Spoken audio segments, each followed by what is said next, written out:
Hello and welcome to the Film Pulse podcast. This is episode number 323. My name is Adam Patterson. With me today, we got Kevin Rakestraw. Hey, Kevin. Hey, what's up? Not a whole lot. This week on the show, we'll be reviewing Joe Berlinger's Extremely Wicked, Shockingly Evil, and Vile. We'll also be talking about something we're watching on the watch list, including my rundown of the Tribeca Film Festival. And we'll be going over this week's new releases in theaters, VOD, and Blu-ray. Thank you so much for joining us this week. Remember, you can help support Film Pulse by becoming a patron at patreon.com/filmpulse for just $1 a month. And please consider reviewing us on iTunes as well. That would be extremely helpful. Just one bit of housekeeping. No Ryan watches a movie this week, but hopefully he'll be back next week. He's working on some stuff. I think he's getting new carpet. Oh, and like all his whole recording setup was just completely dismantled. Oh boy. And he thought he had some kind of temporary setup going, but I guess not. I don't know what's going on, but get some new carpet. All right. Yeah, hopefully we'll be able to get something recorded this week so that we can publish it next week. So stay tuned for that. With that, I think we can jump into our review. Extremely Wicked, Shockingly Evil, and Vile. First off, so this is directed by Joe Berlinger. I have a synopsis here. A courtroom frenzy ensues and sweeps 1970s America when a young single mother reluctantly tips the attention of a widespread manhunt toward her longtime boyfriend, Ted Bundy. This stars Lily Collins and Zac Efron. The title. You couldn't come up with something better. I mean, seriously, it's too long. This title is too long. It is. It's too long. I will agree. But they pulled it straight from the transcript. Yeah, I know. Which makes it kind of worse too, because then when the judge says that, yeah, it's like, the title of the movie. Yeah, it's not. I don't know. I wasn't a fan of this movie at all. No, I don't. I honestly don't understand the point of this. No, I don't get it. Why does this exist? That was my question throughout the whole thing. Why does it exist? I think it was last year or maybe earlier this year? I think it was last year when the Ted Bundy tapes came out. Yeah, what's this all about? What's this new fascination with Ted Bundy? Why is Netflix going all in on Ted Bundy for some reason? I don't know. It's the same director. So you had this like 8 or 10 part series on Ted Bundy come out. Very detailed, exhaustive documentary series that just goes through pretty much everything. And then you come out with this hour and 50-minute movie that it pretty much just, it does the same thing, only it glosses over everything. Yeah. And at the end, I was just like, okay, why did I watch this? Why does it exist?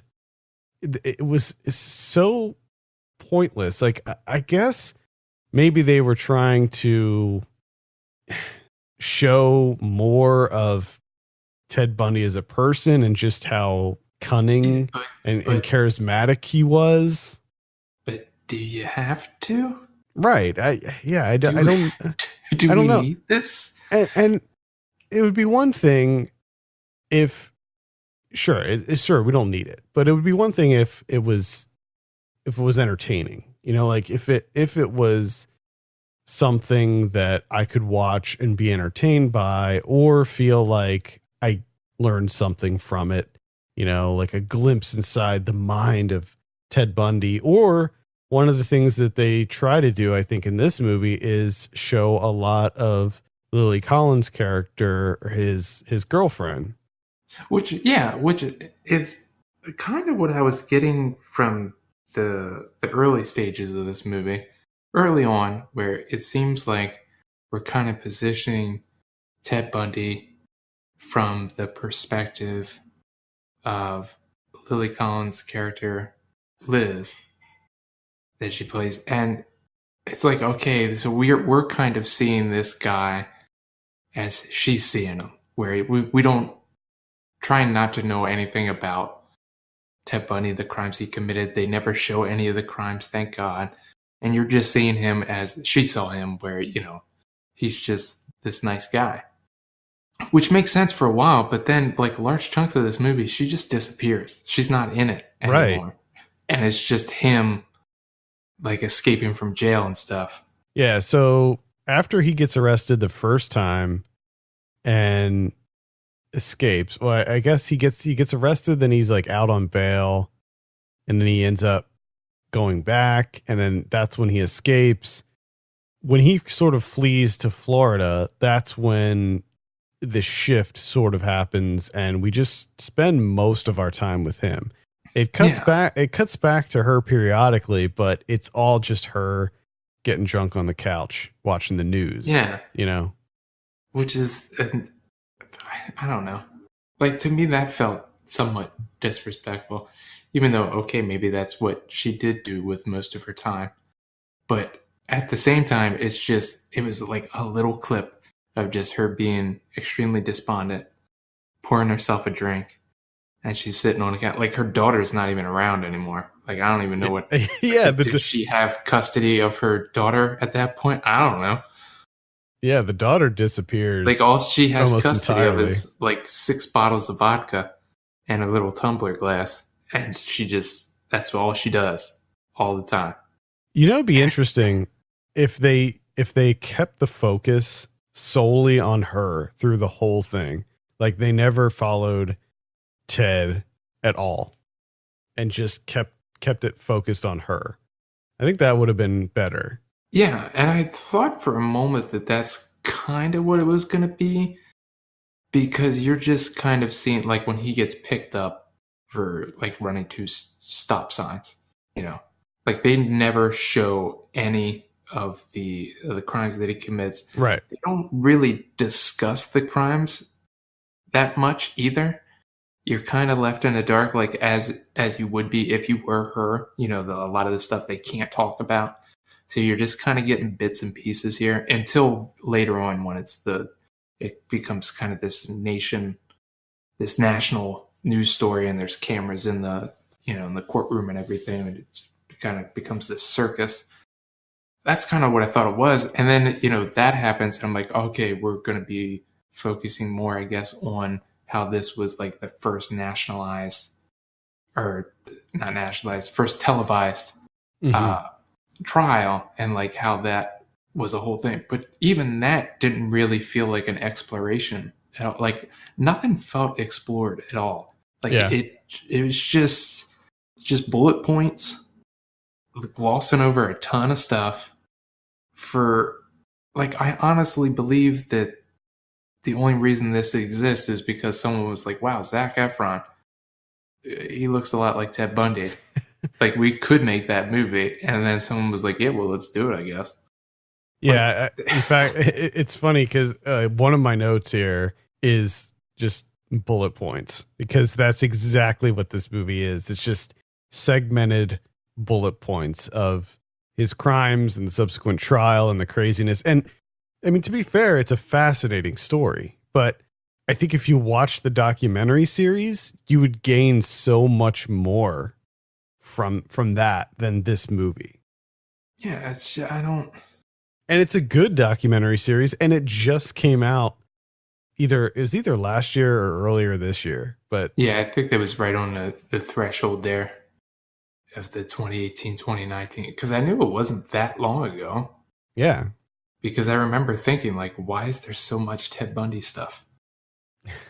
Why is this happening? Yeah. It's the year of the serial killer.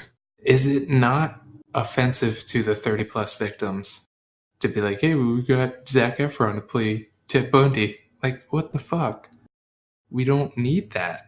Which, by the way, I think he did fine in that role. Like, yeah, I don't know why. Like, people are still on the fence about Zac Efron for some reason. They're not sure if he's a good actor or not. But so, like, to me, this was a good role for him, but it wasn't like like I already thought he was a good actor, you know. So Same this wasn't here. like a breakout.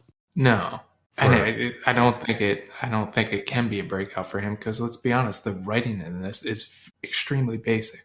yeah. Like not only is it bullet points, but I mean this is dumbed down big time. Oh, majorly. It's just like And it's all the cliched things like I don't know what I would do if you left me.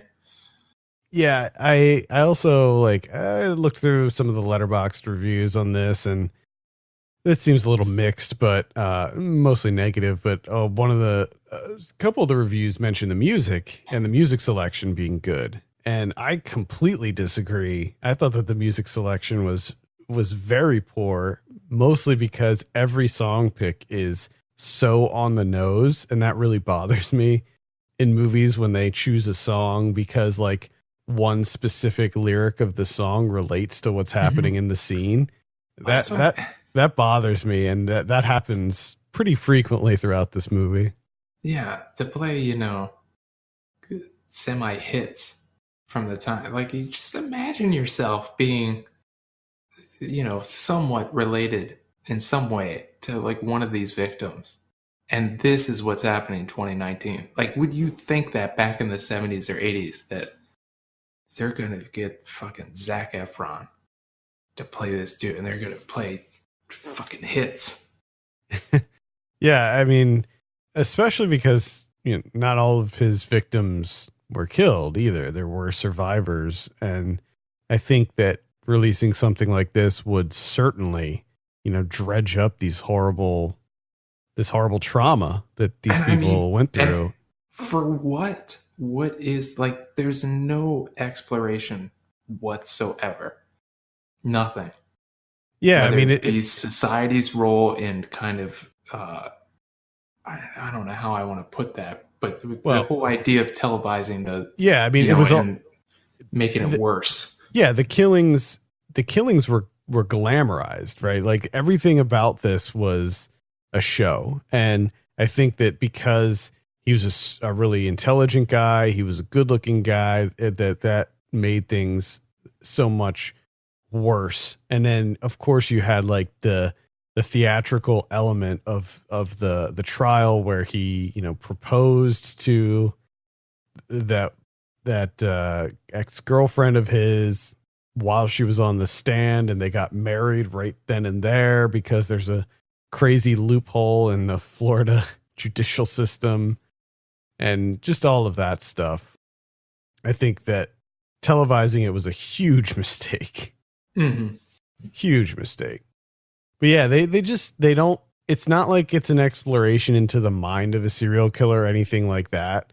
I think that was it My Friend Dahmer that came out a couple of years ago. Like that was a really fascinating journey into the mind of Jeffrey Dahmer. And looking at that and comparing it to something like this, it's like this doesn't do anything to help us understand Ted Bundy as a person, and moreover, it doesn't really do much to help us understand Lily Collins' character either. I think that because I can know. understand it. I can understand if you're like, hey, we're gonna go the route of we had the documentary, this exhaustive documentary that went over everything. So here we're gonna kind of shift lanes and go from Liz's perspective, or maybe follow her through this. But again, it's really, really basic, and she disappears for long stretches, and then she's essentially just rendered to a person that either A, doesn't answer the phone, or B, pours herself a drink. And that's literally all she does for like a large chunk of this movie. Those are her two options in life. Yeah, I think the mistake was made in having the two of them share the screen and share time. I think if they kept, like I said, if they kept it on Lily Collins' character, Liz, I think it would have turned out a lot more of a fascinating take on the whole thing. Just seeing her reaction, seeing how this is destroying her, because we know that it is destroying her, but having some context with that, like, what's it doing to her day-to-day life? What's it doing to her relationship with her daughter? At one point, she, I guess, gets a boyfriend with Haley Joel Osment. I don't know if they're like together or she's like friend zoning him or like what's going on there, but exploring that a little bit more. Yeah, something. Rather than having Zac Efron as Ted Bundy going to bars at Florida State, I mean, I could be wrong, but it feels like 20% of this movie was Zac Efron calling from a payphone and her not answering There's her a phone. lot of that. Yeah. There's a whole lot of that. Over and over and over again. And I mean, even the way they handled like her drinking just felt like an after school special. I mean, there's a fucking scene where she puts bottles in her little trash can and like they're standing around like, oh, great job. Yeah. Good for you. And it's just like, what? Yeah. Who is this for? I will say that Zac Efron does look a lot like Ted Bundy in this. He does. They did a lot of subtle things to make him look more like Ted Bundy. Like they changed his teeth.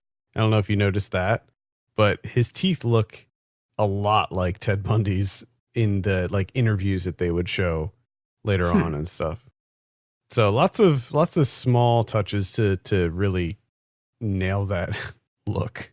Yeah. And he does a good job of expressing the kind of crazy eyes that Ted Bundy had.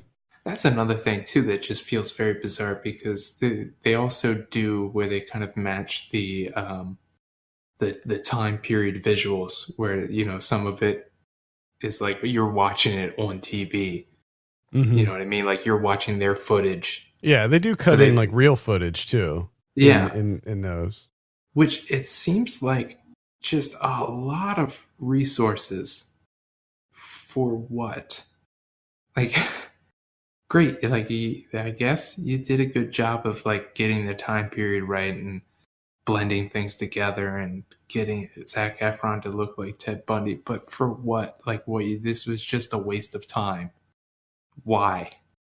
Yes, these are all questions that I had as well. So I can't really recommend this. I can recommend the documentary series directed by the same guy. The documentary is very well done, but this version, this dramatized version, is just nothing there. Nothing there. Yeah. All right, I'm gonna give this I don't know, like a 4 out of 10 maybe. Yeah, that's generous. That's a generous. I mean, that's the other thing too that we even discussed a little bit before we even watched the thing. Whereas, like, I just had this feeling that this is just going to be a serviceably fine movie. You know what I mean? Where like it's just in terms of its creation, between the cinematography and the editing and the acting, like it's going to be fine. It's fine, but there's no reason for it. Also, like you could do much worse. You could watch much worse films, but at the same time, like the intention here just makes no sense to me. So I'm like a 3. Yeah. I thought the performances were fine across the board. Like I liked the casting of John Malkovich as the judge. Thought that was a good choice.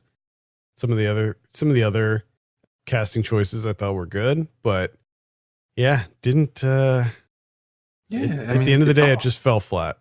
Yeah, like everything's fine about it. It's all fine, but I can't get over that hump of essentially just asking yourself, like, why does this exist? Like, why did we have to make this movie? And I don't think there's an answer to that. No, I don't either. Because money, maybe? Which just, again, feels very offensive and disgusting. Yeah. Yep. Because it's like, you could have made anything else. You could have made a rom-com with Zac Efron that had nothing to do with Ted Bundy at all. It could have just been Lily Collins and Zac Efron being nice, happy people.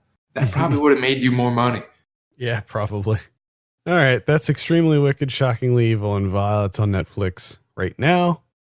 Let's move on, talk about something we're watching. I think I'm going to start off with my time at Tribeca this year. Oh boy. Yeah, this is my, I think, 4th year at Tribeca.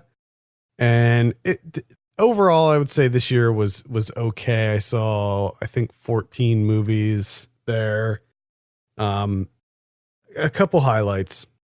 I'm not going to go over everything I saw. I have reviews for a bunch of stuff up right now. My favorite movie, I'm not going to bury the lead here. I'm just going to start with my number one. Was Blow the Man Down by Bridget Savage Cole and Danielle Cruddy or Cruddy. Okay. This is one that you should definitely keep an eye on. It is a very dark comedy about these two sisters who live in this small New England town in Maine, and their mother dies. So after they bury their mother, like, a series of events happen where this guy ends up being killed. One of the sisters ends up killing this guy in self-defense. And they make the decision not to call the police, and they decide to hide the body, get rid of the body. That's and a bad choice. Never works out. That's just sort of the setup.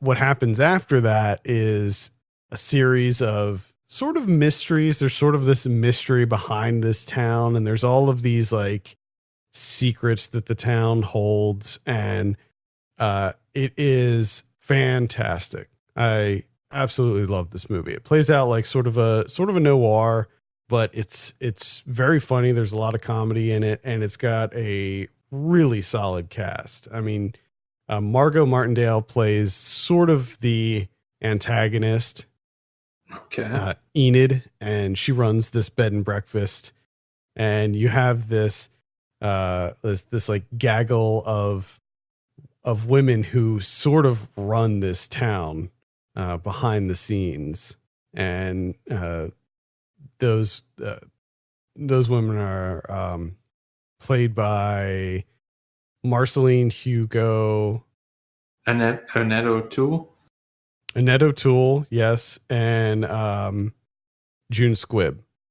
And this movie was just a treat. I loved every minute of this movie. I was glued to the screen, just excited to find out what happens next. This is almost an entirely female-led cast too. There's almost no men in this movie at all.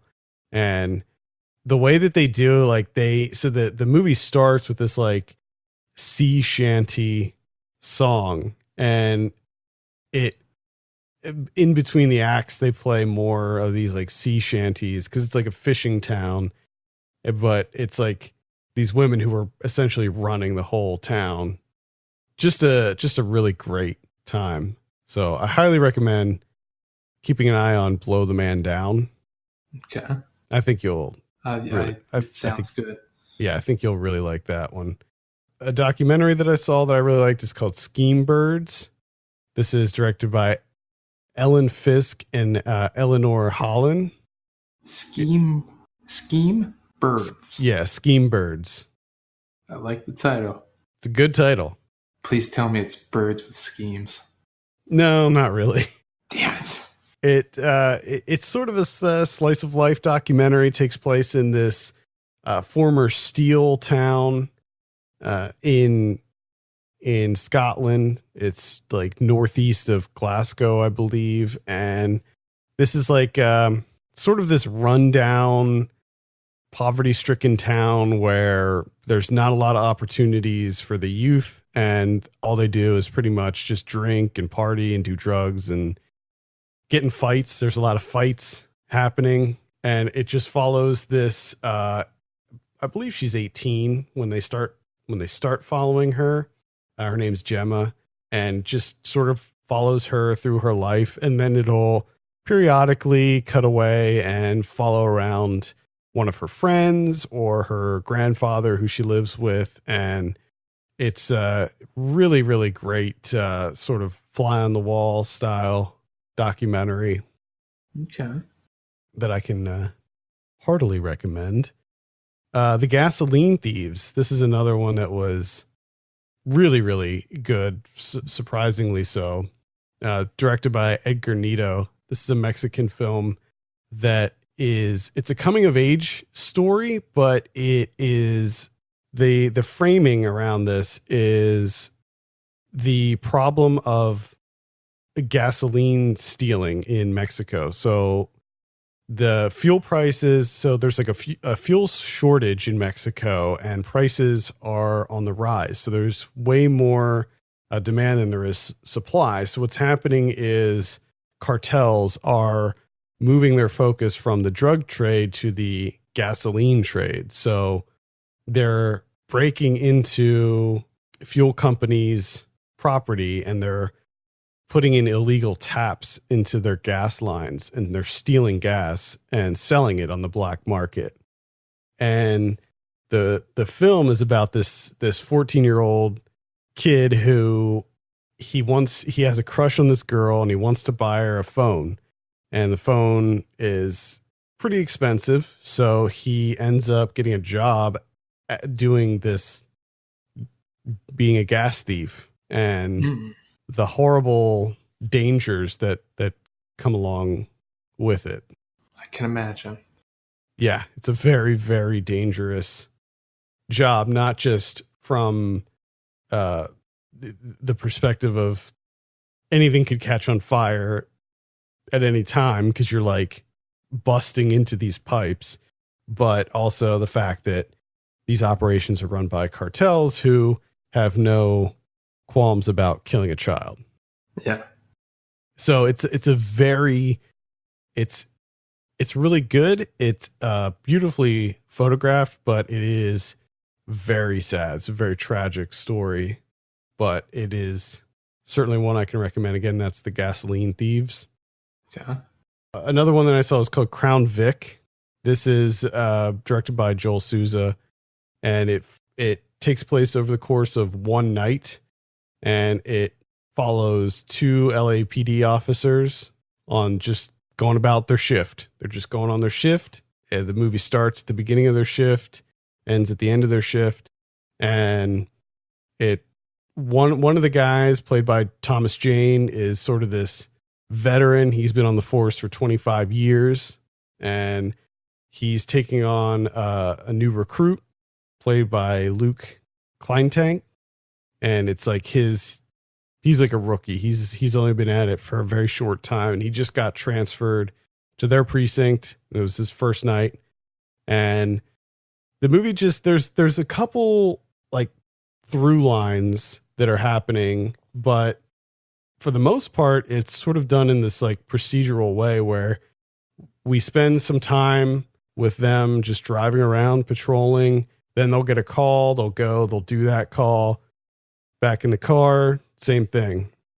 I really liked how this was structured. The sort of through lines, there's like maybe two or three that were happening, and those were pretty interesting, but I liked the sort of just going to random calls aspect of it, where a lot of the movie is just them driving around, not doing anything, just chatting, getting to know each other. And then they'll get a call for like a car fire, and they'll go and they'll check out this car fire and report on it. And it doesn't really have anything to do with the plot as a whole.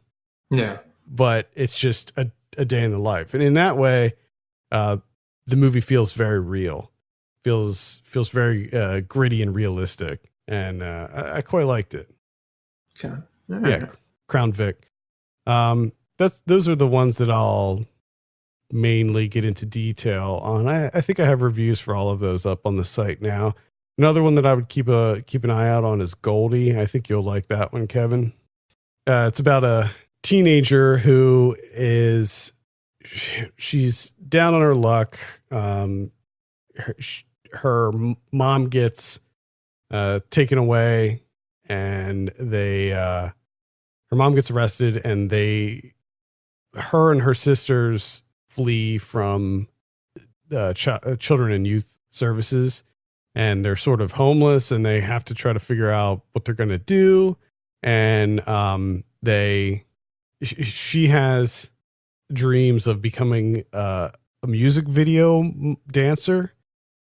So that's like what she wants to do. And so she's trying to save up and get as much money as she can to buy this yellow fur coat and be in this music video.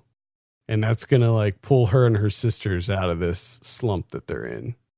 That's quite good. It does. There's a lot of creative flourishes in this. Like periodically throughout the movie, they'll like animate over top of what's happening, which is kind of interesting. Like sort of drawing, like hand drawn, like outlines and stuff. I don't know how to properly describe it, but it looks really cool. This is directed by Sam DeHong, who did Prince back in 2015. The name sounds familiar. Yeah. And I really liked Prince a lot. And I really like Goldie a lot too. Goldie takes place in New York. Prince, on the other hand, is like, that's like Norwegian or something. Yeah, I think it was the Netherlands. Yeah. Yeah. Yeah, because that was just about him trying to get some shoes, right? I think so, yeah. So it's just getting shoes and now trying to get a fur coat. Mm-hmm. Mm-hmm. It's got to work on a wardrobe. Yeah, definitely. I can definitely recommend Goldie. I didn't write up a review for that just yet. I'm not sure if I'm going to get to it or not. There's a lot going on here. All right. No. Yeah. Those are the highlights. There were some other sort of middling ones. There was some not great things that I saw there, but for the most part, I'd say it was a pretty good year. Okay. I'm getting the sense though that it didn't seem like a great year. No, I mean Blow the Man Down was great. The other ones, like, you know, a lot of times there'll be like maybe 2 or 3, maybe 5 great movies at a festival, and then the rest I'm just like, oh yeah, they're okay. But for the most part, there was like Blow the Man Down was definitely a highlight, and then the other ones were like, yeah, those are pretty good. Gotcha. I watched a out and out classic, 1987's Hollywood Shuffle, Robert Townsend. I've seen this movie so many times, but I don't know if I've ever seen it, you know, start to finish. I think I've just seen it in clips. But finally just sat down. I was like, I'm going to watch this start to finish. And God, this movie's just so fucking good. I love this thing. It is, number one, I love the structure of it where it has a very simple through line where he plays an aspiring actor, Bobby Taylor, and he's just trying to, you know, get a role. He's practicing the lines, running lines, trying to get this role, and that's essentially all it is. But there's so many asides, there's so many daydreams that he has, and then they're all presented in these like little sketches. So it's little comedy sketches throughout the whole movie to kind of fill up this very, very small narrative that's going on, which is not only funny, but at the same time, kind of poignant too, where he wants better roles for black actors, where really all they get is, you know, street thugs, pimps, that type of deal. And he finally gets the role. It's a big deal for him, but at the same time, he's kind of up against this wall of where it's like, it's a really demeaning role and it's really ridiculous. And he kind of fights with himself as if he's going to be able to do this. Then he ultimately decides not to. But the little sketches throughout this movie are just, they're classics to me. The Black Acting School, I think, is always going to be a classic. There's the Eddie Murphy Nightmare, which I think is just, not only is it really funny and kind of bizarre, but just the way that it's shot, like the editing and the framing of everything, I think is just perfect. And it's just a whole bunch of people doing Eddie Murphy impressions, and Robert Townsend does a really great Eddie Murphy impression. And it's just, it just cracks me up every time. And then there's the Keenan Ivory Wayans with his. They kind of do like this film noir knockoff where Robert Townsend's playing this private eye trying to find the guy that killed this breakdancer, and Keenan Ivory Wayans plays I think it's, what is it, Jerry Curl, and he's obsessed with it. I can't remember his name. I think it's just Jerry Curl. I never saw this movie, so I don't know. Oh, you've never seen? Oh, come on, you gotta. I thought you'd at least probably seen clips from it or something. I probably saw clips on TV, but I don't really remember too much. Well, Keenan Ivory Wayans, he's obsessed with his activator for his Jerry Curl, and it's just, he does so much over like a short period of time. It's a brisk movie, but it packs so many ideas into it, and it's great. I can't recommend it highly enough. And this is on Criterion Channel. You have to check it out. Finally see it start to finish. I'm gonna have to definitely give this a look.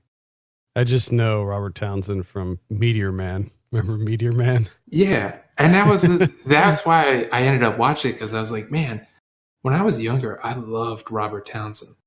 I absolutely loved him, but like I haven't seen any of his stuff in ages. I have a Meteor Man poster. Oh yeah, I'm gonna have to revisit that one. I loved Robert Townsend. Yeah, I'll definitely give this a look. Absolutely.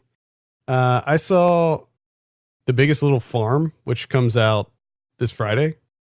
This is just a joy. I had a feeling, we talked about this a little bit offline, and I had a feeling that this was going to be just a joyous movie, and it absolutely is.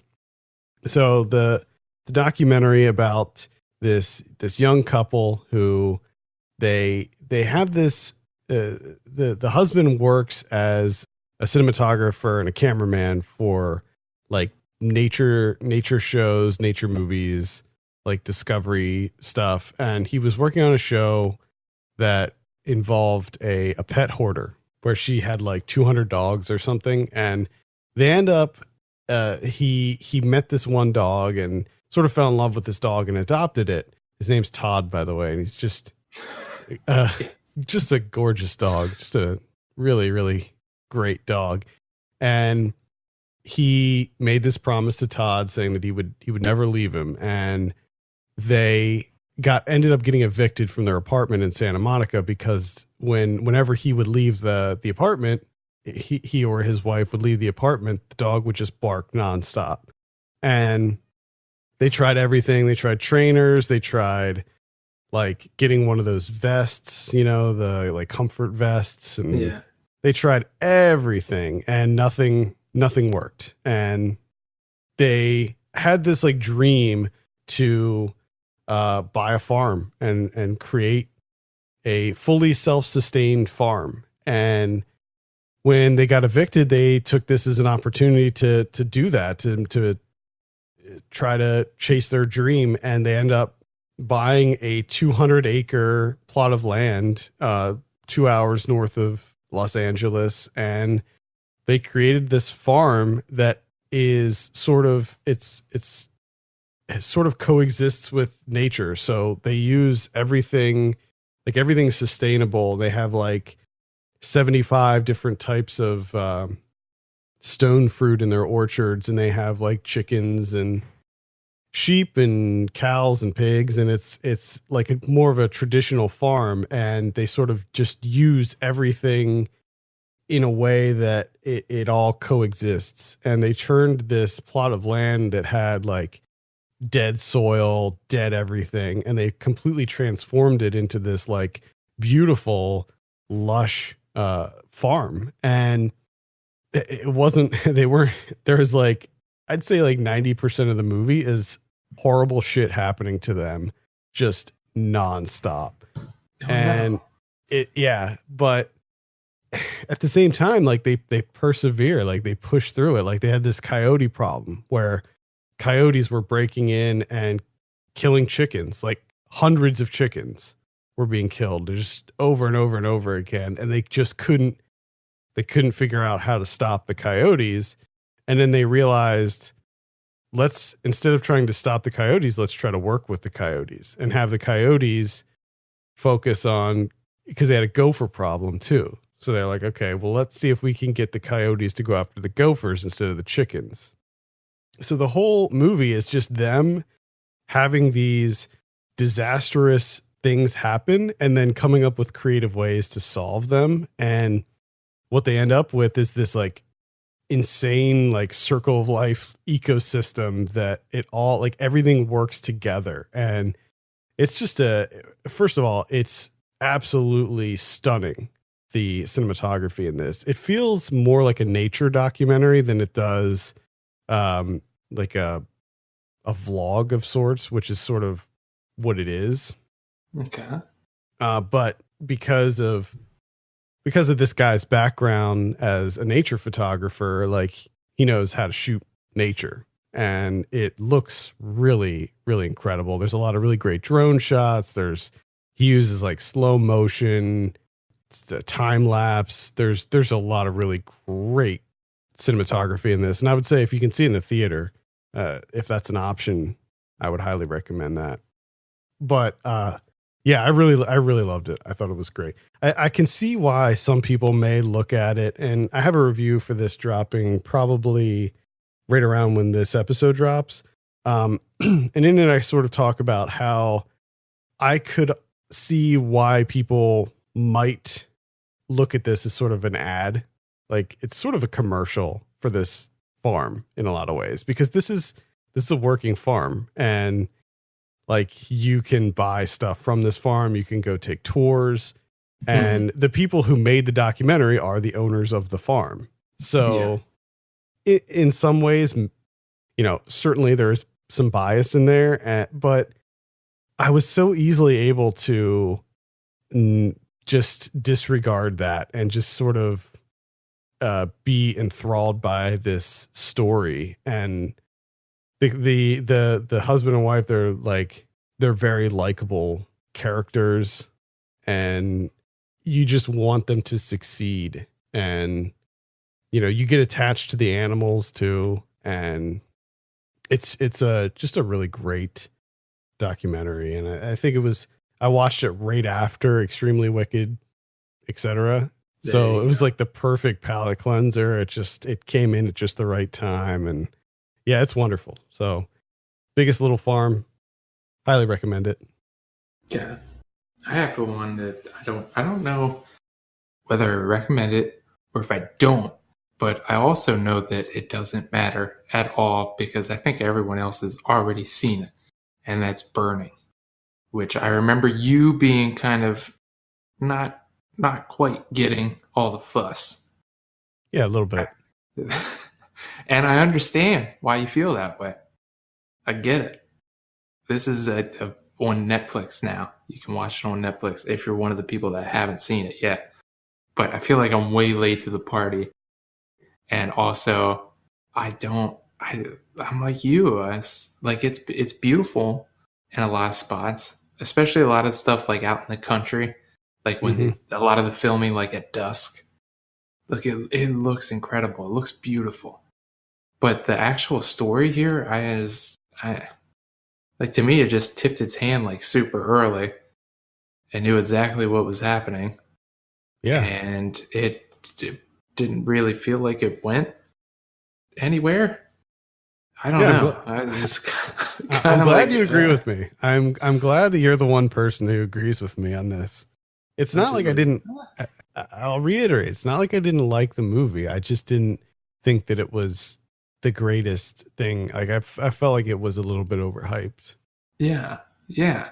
I mean, and I do wonder if this was a movie that no one really talked about, and I saw it. How would I feel about it?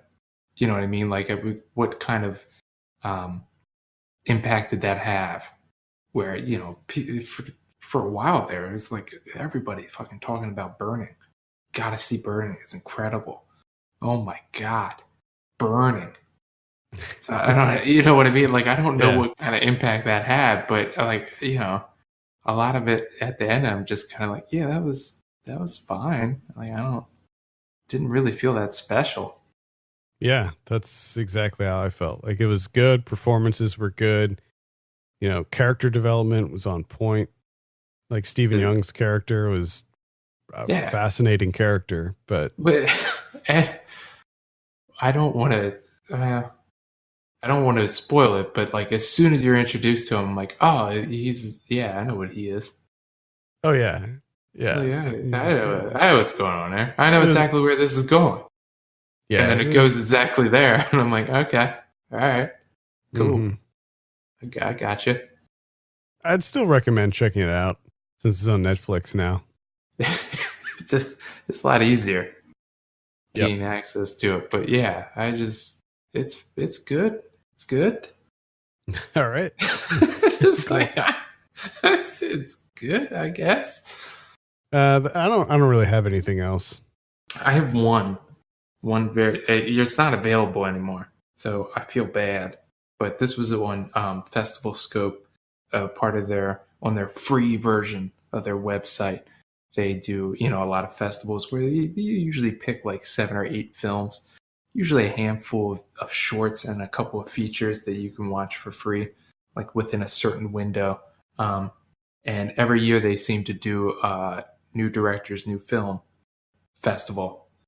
You usually get like a slate of like 8 or 9 films on there, which I always try and catch up on because I usually like what plays there. And I was able to catch one, which I thought was absolutely fantastic, which might be like one of my favorites of the year so far. And that's one of those mid-length films called America by Garrett Bradley. This is a black and white. And essentially what she does here is there was a silent film from 1913 called Lime Kiln Club Field Day. It was like an all-black cast. It was a black movie. It's just this, I guess, the Lime Kiln Club just having a fucking field day. Just having fun. Just having a party. Just loving life. And it was lost for forever until like 2014, 15, something like that, something recently, and it was restored and you're able to see it. So it kind of uses that as like the jumping point, as like black cinema per se. And she has footage of that movie in her movie, and then she kind of tracks from that point and then recreates like black film history up until like the present day, just about. So you kind of go through black cinema in these little artistic vignettes kind of, but they're, all kind of pieced together and they kind of segue into each other. And then the Lime Kiln film shows up occasionally and it kind of stops on there. And just the structure of it, the creation of it, everything, the way that it tracks through I thought was fantastic. And like the music is incredible the whole way throughout, and especially like the way that it swells up at the end. It just like it all comes together. I mean, damn near perfectly. I don't know if you could do it any better than the way it exists on screen. And I can't quite remember. I don't have it in front of me, but I think it was like 30 minutes or so. That's what it says on Letterboxd. Okay, yeah. It's just if it shows up somewhere, if it pops up somewhere else again, check it out. And I will make sure that if I know that it comes up again somewhere else, I will let you know. Because it's definitely worth a look. Oh, great. And that is America by Garrett Bradley. All right, let's take a look at what's coming out in theaters this week. We got a big one, Pokemon Detective Pikachu. Ooh. Yeah, I heard some things about this. I heard that this may be the movie that breaks the video game curse. Oh, yeah. Yeah. And then Sonic is going to come out and put it right back in that curse. I don't understand the Sonic thing. I just don't get it. Why it exists or why people are upset over the design. Oh, I know exactly why people are upset over the design. Are you kidding me? Did you see that? That's not Sonic. I don't it's not even close.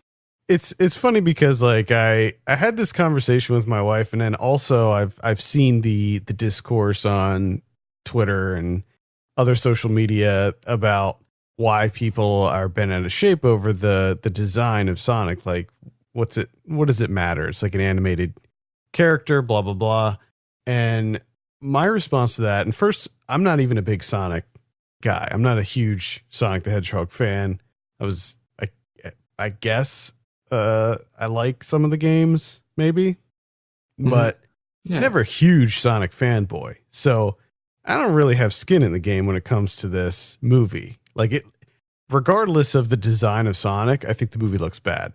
We'll put Oh that yeah. out there. It's just it's a terrible idea from the start. Like maybe if The you just made a straightforward animated movie, you'd be Yeah, fine. I agree. I think they would have been better off just doing an animated one. But to the design of Sonic, and it was unsettling to me. Like when I saw the trailer, there was something about his design that made me very unsettled. Like I find him to be disturbing. And I don't know if it's the human teeth. A lot of people pointed out that he has the human teeth, I or think the it's a fact. combo. It's a combo of the teeth, it's the legs. Mhm. The legs seem far too long. It's just it's weird. At the very most, okay, if you're going to do this, if you're going to make this, half live action, half CGI Sonic movie, I think at the very least you have to get him to look exactly like Sonic the Hedgehog, Yeah. and then move from there. Yeah.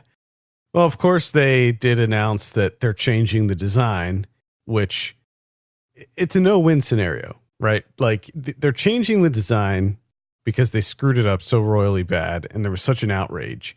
But now the conversation has shifted to, all the people that worked so hard on the original design, the bad design, are now either going to see their work completely demolished, or they'll have to come back and redo all their work. And Probably working under crunch conditions because they're not pushing the release date back, to my knowledge. So yeah. they're going to be working, long hours, Well, probably not any additional pay for this. It's so plus the design is so bad that you know that those people that were working on it at some point in time had to be like, "Hey, how about we do this?" or "How about we?" exactly And they're just like, "Nah. This is the Sonic we want. This is this. the guy." And they're just Yeah. like, "Are you sure?" Like, When you look at this Sonic, you know that was a boardroom decision. Like, there's no way any true fan of Sonic the Hedgehog, or even anyone who's remotely familiar with the character, would sign off on that design. yeah, I mean, I haven't even played a Sonic game. Maybe since God, I don't even know. It's been ages since I've played Sonic. But even like immediately when I saw him, I'm just like, that's not Sonic. I don't know who that is, but It's not my like, Sonic. it's not the Sonic I know. Yeah, I just either way, even with the redesign, I don't think it works. I saw like the mock-up of what the redesign looks like, and it looks a lot better. But I mean, we still have to see it in action, and I don't think it's going to save the movie or anything. We don't have to see it in action because I'm not going to. Oh no, I mean, I meant like a new trailer. Like I don't mean as far as like me going to the theater to see this movie, because absolutely will not. I will go see Detective Pikachu, however. I think that this actually looks quite fun. Now, they did a similar thing with this by making the Pokemon look less cartoony and more real, but you can only make a Pokemon look so real, you know. True. Very true. I heard good things, so I'll be giving it a look. It looks like a good time. We also have The Hustle coming out. This is the one that's with Anne Hathaway and Rebel Wilson, sort of a Dirty Rotten Scoundrels reboot Okay. of sorts. Okay. Yeah, I'm it doesn't just. look. I remember this one now. Yeah, it doesn't look great. We have Palms coming out. This is about a bunch of older women who become cheerleaders, with like Diane Keaton and Oh, okay. Jackie Weaver and Pam Grier. They break her out. load her up into the van in her wheelchair. Yeah. There you go. Yeah, no. We have The Biggest Little Farm. We have Pasolini. We have Tolkien coming out. That's the biopic about J.R.R. Tolkien. That's a hard pass for me on that one. The Professor and the Madman. They did. That movie looks insane. I don't get it. That's the one about the dictionary, right? I think so, yes. Yeah. With Mel Gibson and Sean Penn. Are you serious?